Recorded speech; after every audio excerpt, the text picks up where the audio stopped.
welcome back to my channel. Now today we're going to be doing a review for Thor Love and Thunder. And it's been a minute since I used this camera actually. I won't lie, because I don't remember the last time I did a review on this channel, a proper review. I don't think, have I done a review in 2022? I don't think I have, you know. I don't think I have, that's mad. No, surely there must be a movie I've done a review for, surely. I don't know. Anyway, I'll research that one day. But getting back to the channel, yeah, this is going to be a review for Thor Love and Thunder, but this is going to be a very different review. So what I decided is that I'm going to be doing spoiler-free reviews as TikTok, so I'm going to post that on TikTok. I always post it on YouTube anyway.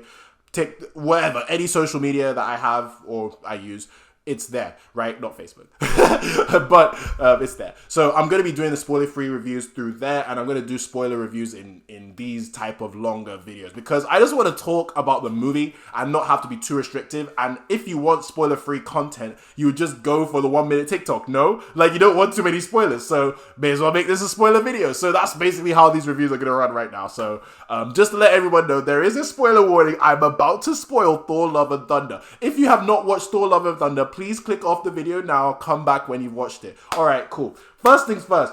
Jane dies. Jane dies. Jane dies. Interesting. I was weird. I love how I just went straight to it. Jane dies. Jane died, and I don't know how I feel about it because it's a new trend for characters to just unnecessarily die. I mean, granted, right? Granted, she had cancer, so it made sense why she died. But I was very like, you're telling me you brought Mighty Thor, brought back Jane Foster, who, granted, we need to put some positives actually, sorry. I don't want to like just be negative to this film. And I'm not even negative, I actually like the movie. I just have a lot of nitpicks, I won't lie. But the movie itself, I love the fact that Jane and Thor's relationship was way better in this movie than in the other Thor movies. I won't lie, I did not give a flying F in the other two movies.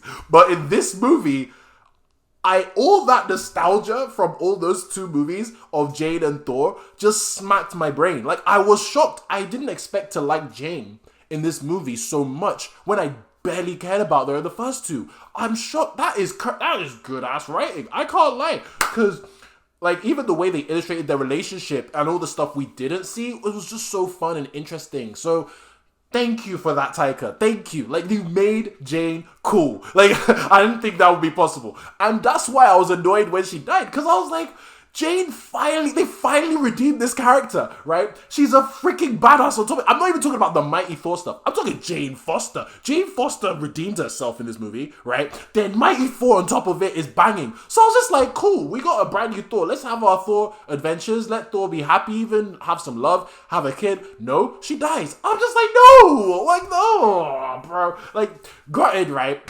Post-credit scene says she's in Valhalla, so unless you can bring back people from Valhalla, I don't think we're seeing her again. And that sucks, man. I won't lie, that really sucks. Because I wouldn't have minded if we're going to go Thor, like, we're going to have Thor sequels. Because Chris Hemsworth was already like, I want to do this as long as I can. And obviously we saw, well, this is a spoiler video, freaking Brett Goldstein comes out as Hercules. We gotta talk about that because that threw me from a freaking loop. I won't even lie. So, oh my god, that threw me from a freaking loop. But yeah, I would have liked to see more of her in the Thor movies, but I don't know. We'll just have to wait and see. It seems like it's gonna be Thor and Valkyrie and the rest of Asgard. By the way, New Asgard, I love that stuff with New Asgard. I love it. I love how, because I was always wondering, how are you gonna use New Asgard? Because it's just Asgard are humans, who cares? Now I'm like, alright, cool, this new Asgard area, and even the new Asgard children, Asgardian children, even the fact that they have honorary Asgardians, it's awesome. I freaking love it. So, please, can we have more stories to do with New Asgard? Honestly, I wouldn't even mind a Disney Plus show to do with New Asgard. Honestly, that whole bit was mad. In terms of characters, because let me try and get through all the positives before I get to negatives. In terms of characters, all of them bang. It's MCU. And plus it's Taika. So the characters weren't gonna suck. It just wasn't. Like, I loved all of them. Even Gore. My only problem with Gore is that I wish we saw more of him menacing with, being more menacing with Thor, because Gore was an actually fantastic villain. It's just that the reason why I can't put him at that top tier level of MCU villains is just because I feel like he didn't do that many menacing things to Thor. Like, he didn't really do that many. I feel like we didn't do that many menacing things to Thor, like, really and truly. Yeah, he didn't really do that many. So because of that, I'm just like, you're a banging villain. with your words and your acting and who you are, but you're not a banging villain in what you actually do. Do you know what I'm saying? Like, or I wish that he could have like slaughtered more gods like really, really painfully. Maybe that would have made me think he's a better villain, but he was all right. And Christian Bale did a fantastic job, so I can't complain. The actors did their job, right? And everyone did a good job, like fantastic job. Got freaking Korg is funnier in this one. Valkyrie is awesome in this one. I love all of them, so that was not an issue at all. So actors, characters, fine, right? Another positive I said was the shots. I love the shots. Some of them were some of the shots, especially when they were going on the way to eternity. Fam, that journey to eternity was mad. Because, well, okay, the journey wasn't mad, but in terms of when they leave Asgard, everything visual from there was just, oh my flipping god. Now, there is a problem. There is a nitpick I have, right? I will admit, there's some times where it was a little, I mean, I don't know if I'm wrong, right? I could be wrong. But there were times where, especially, it was on the ship, mainly towards eternity, where I saw Thor and Chris Hemsworth and Natalie Portman. I'm like, you guys are like 100% in stagecraft, aren't you? You're definitely using Mandalorian tech right now. And it's so obvious. Like, it was so obvious they weren't, like, in another world. Like, I just knew that there was an Unreal Engine screen right there. Like, it was just so obvious. I don't know what it was, but that is one thing we need to work on with stagecraft, especially in the future. Because some people have complained about this, like, the Gotham scene in Batman. That one, Gotham and Batman, actually, well, they did that very well. But it was mainly this movie where I was like, oh, stagecraft is definitely still an early ways to go. Like, it definitely still has a way to go. But other than that, though, the visuals, flipping beautiful. Especially in, I forgot the place, but the location where all the gods are in, oh my god. I was eye porn. Jesus, that was beautiful. Oh, god. That and the fight on on the planet towards eternity, whatever. But anyway, that planet in black and white, beautiful. I wish we saw more of it because the final fight, it was fun, which is what we come for. But I feel like I wish they ended it with the fight in that moon in black and white. I was actually cold. I'm not even gonna lie. Now let's get to negatives because I've talked about the characters, talked about the visuals. Taika Waititi is a fantastic director. You can tell with this movie. Now the only thing, my nitpicks are, I feel like the plot isn't great. I won't lie. It's all right. It's all right. It has heart. Yeah. Okay. Let me not say it because I feel like I'm being way too harsh. Because if you look at the plot on paper, it makes sense. It's just that there's some things where I'm like, all right, this is definitely a blockbuster movie. I'm not like, you know what I mean? Like, it's not one of those plots where, like, it took me not that long to realize this isn't one of those plots that I have to think about too much. Does that make sense? And I feel bad for saying this because I respect Taika Waititi so much. Like, he's one of my favorite directors right now. So I feel like I'm unfairly criticizing the plot, but I when I walked out of this, there were times in the movie where I was watching it, I did roll my eyes at some of the words they were saying. That's why I can't like not say that I didn't enjoy the plot like that. Like, not the plot or the dialogue was funny and it's very Guardians of the Galaxy-esque or Thor Ragnarok-y type dialogue. So it's not the dialogue. Actually, that's a lie. It was some of the dialogue.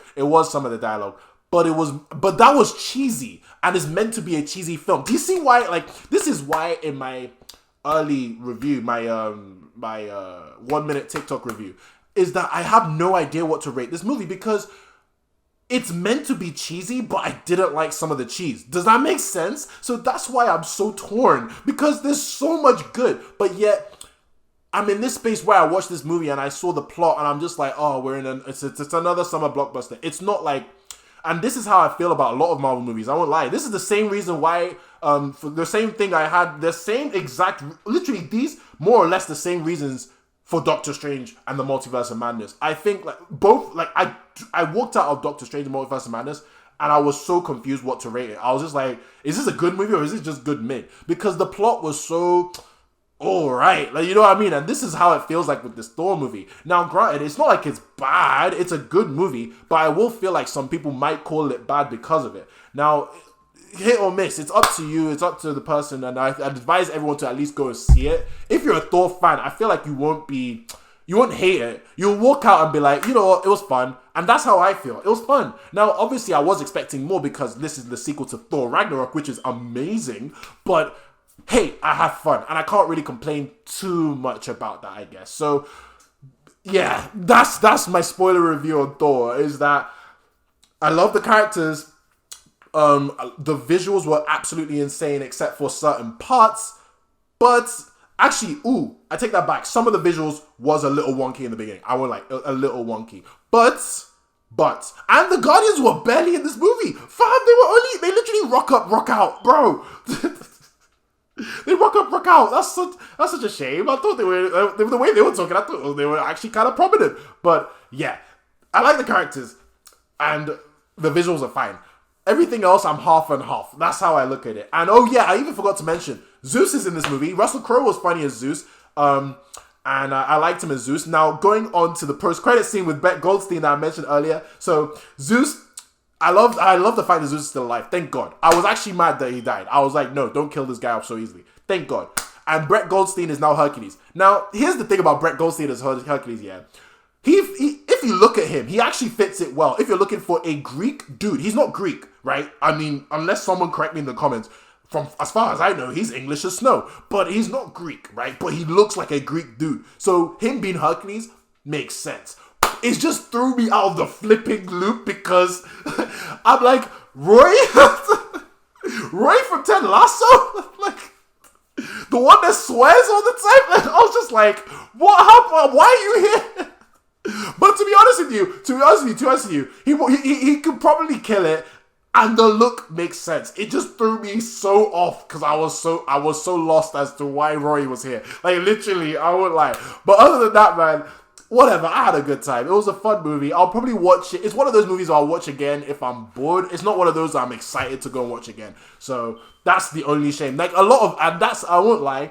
Here's the last thing I'm gonna leave this on because it's hitting 12 minutes. I don't want this to go too long, right?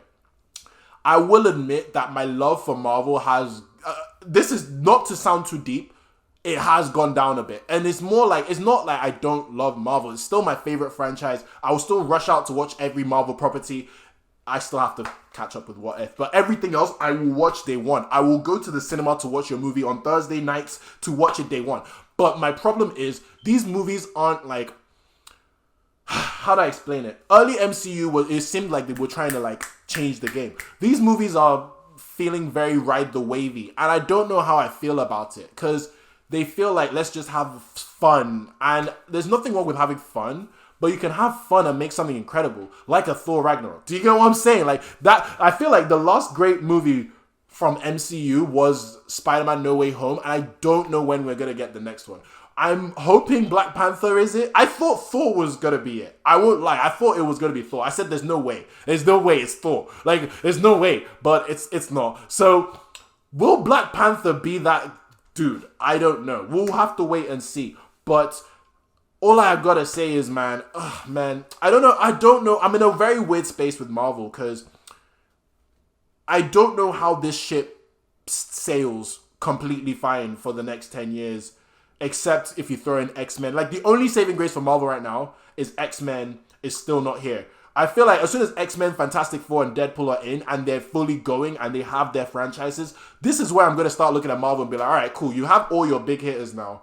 What can you do? Because, not going to lie, I am a little worried. I am a little bit, because, not just for Marvel. Maybe Marvel might even still be the king for the next 20 years. At least movie making, I'm getting a little worried because Marvel is more or less it's not the gold standard, but because it's the most popular franchise, it's more or less what most people see in a movie, right? And because some people literally only watch Marvel movies, that is what movie making is, right? So that's why when I go to Marvel movies, not just as a fan, but as a guy who likes film, I do have very high expectations, and there's nothing wrong with that when you're the literal king franchise of the whole of, the whole of the film industry. And the problem is, as the films get diminishing lower and lower and lower, especially with my high bar expectations, I'm just there like, oh man, like, are we really gonna regress into alright movies? Like, you know what I'm saying? Maybe it's just me. Maybe I'm being a bit nitpicky, and maybe I'm jumping the gun. But that's just my feeling, in all honesty. But anyway, thank you very much for watching this video. If you stayed for the whole 15 minutes, thank you. Because the problem I have is the videos are way too long. I want to try and make these shorter, but thank you if you stayed all this way. I hope you have a great day. Stay safe, by the way. I'll be dropping a review for Stranger Things Season 4 either tomorrow or next. It's good to be back. And hope you have a great day. All right. See ya.